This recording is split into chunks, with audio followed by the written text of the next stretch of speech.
I have watched Victor Newman do this to people for most of my life, and Thursday still got me. Sally Spectra walked into that ranch and offered him his company back. She would have had it sold and signed before dinner. No lawyers, no blood, a clean handover with a price tag on it. And he sat there and asked her why he should pay for something that already belongs to him. Then she offered him a deal where everybody walks away happy, and he smiled at her. I know that smile.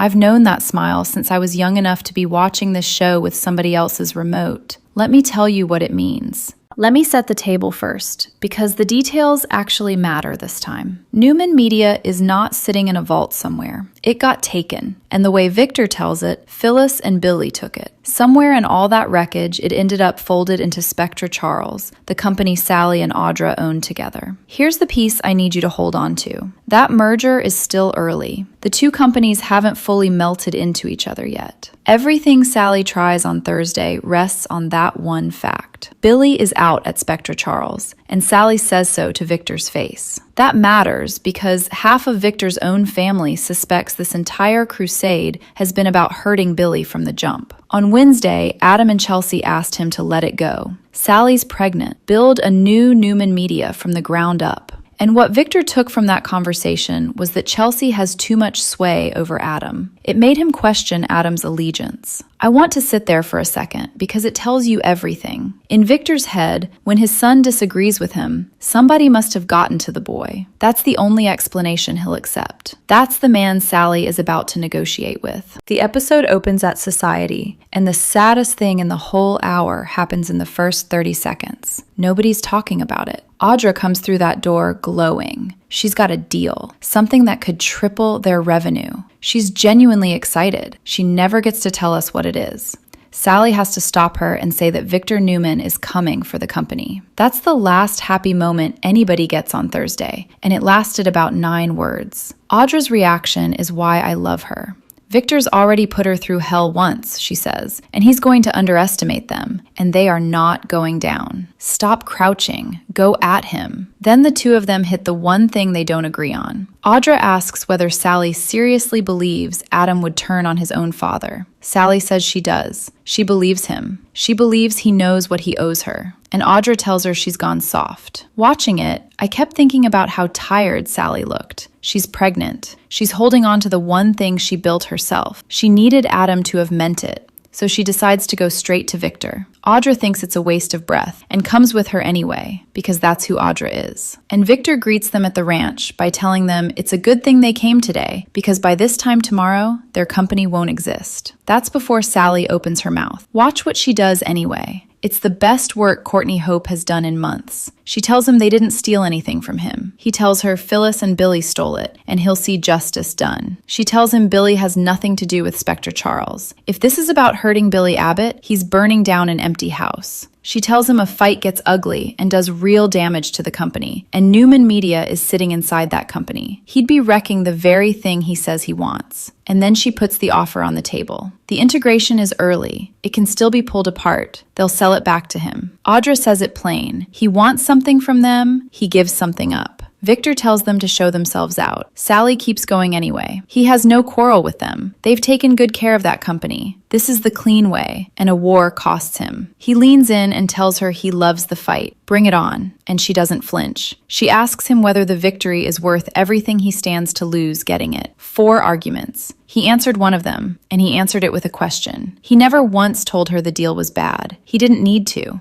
Now let me back up, because the show already gave us the answer in a different room, and I nearly missed it. Before Sally gets there, Nick is at the ranch telling his father he's siding with Adam and Chelsea. He doesn't want Sally getting hurt. And then he asks for his job back. He's sore about Victoria being handed the reins. He thinks it's a mistake. But listen to how he makes his case, because it's honest. And it's a little heartbreaking. He's going to meetings every day. He's getting stronger. The empty hours are what scare him. He wants structure, routine. He says it'll help save him. Victor tells him the work would be too stressful. Nikki comes in and backs her son. And here's the moment I keep turning over. Victor doesn't refuse him. He says he'll give it serious thought. 15 seconds later, Nikki asks to speak to him alone, and suddenly the man has phone calls to make. out the door, gone. And Nikki, blind, standing in her own living room, tells Nick the truth of it. His father is sulking because she went to see Jack. Then Victor walks back into that same house and tells two women their company is finished by morning. I've watched him do this for years, and it still gets under my skin. Everybody in that house is waiting on him. Nick's waiting for an answer. Nikki's waiting for a conversation. Sally's waiting to be destroyed. Nobody in Victor Newman's living room ever gets to be finished with him. About Nick, though, I know you're split, and I want to be fair, because both sides have a real case. Some of you say a man this close to a near-fatal fentanyl overdose has no business in a high-pressure executive chair, and calling a promotion structure is a story he's telling himself. And some of you say he's in a program. He's at meetings every single day. His own mother is in recovery and vouching for him, and empty days are exactly how people relapse. Honestly, I've watched people I love argue both of those at kitchen tables in real life. Neither side is stupid. What gets me is that Victor never engages with either one. He picks up the language of his son's recovery and uses it to keep his hand on the lever. Across the property at the tack house, the show suddenly remembers it has a heart. Claire is cooking Cole's favorites, tuna casserole. She wanted to mark the day, and Victoria asks her why today. Claire is surprised. She has to remind her mother that it's been a year since Cole died. I put my tea down. A whole year, and Victoria hadn't clocked the date. You have all been saying for months that Cole barely gets a thought in that house, and on Thursday they put it right on the screen. I don't believe that was an accident.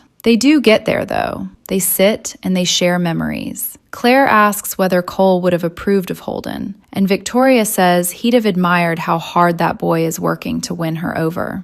She likes him a lot more now that she knows whose son he is. Katie and Johnny are home and busy. Then Claire turns it back around on her mother, the way daughters do. What about Nate? Victoria shrugs. Friends more than anything. So Claire pushes. Is she ready for something a little less safe? And Victoria admits that could be fun. Write that one down. You've already got a name in your head. So do I, and we'll come back to it. Nick and Nikki come by. Victoria floats inviting Victor over, and Nikki shuts that down cold. He's otherwise occupied. And then Nikki says it. The bandages come off tomorrow, and she's getting herself ready for the possibility that the blindness is permanent. Nick and Victoria rush in with hope. Claire says her grandmother is right to be prepared. The youngest woman in that room was the only one who let Nikki tell the truth out loud. Back at the ranch, Sally's last card. Is he willing to lose his family? She's talked to Adam, to Chelsea, to Nick. Not one of them is okay with this. He'd be fighting this battle alone, and they're all still healing, so why put them through it? Make the deal. Keep their respect. It would be, she tells him, a win all the way around. And that's when he gives her the smile, the amused one, the one that always shows up right before something brutal. Okay, the betrayal fight. You all went to war in the comments over this, so let's have it out. Did Sally sell out Adam and Chelsea by telling Victor they weren't with him? I understand why it stung. She carried something said in private to the most dangerous man in Wisconsin, and those two had stuck their necks out for her when they had every reason not to. Here's my problem with it. Victor already knew. Adam and Chelsea said it to his face on Wednesday. Nick said it to his face in that same room maybe 10 minutes earlier. There was nothing left for her to give away. Her last card was arithmetic. You are alone in this. And it should have worked. That's the thing I can't get past. It should have worked. And instead, it made him smile. Look at what she actually put in front of him. A win all the way around. He gets his company. She keeps hers. His family keeps their respect for him.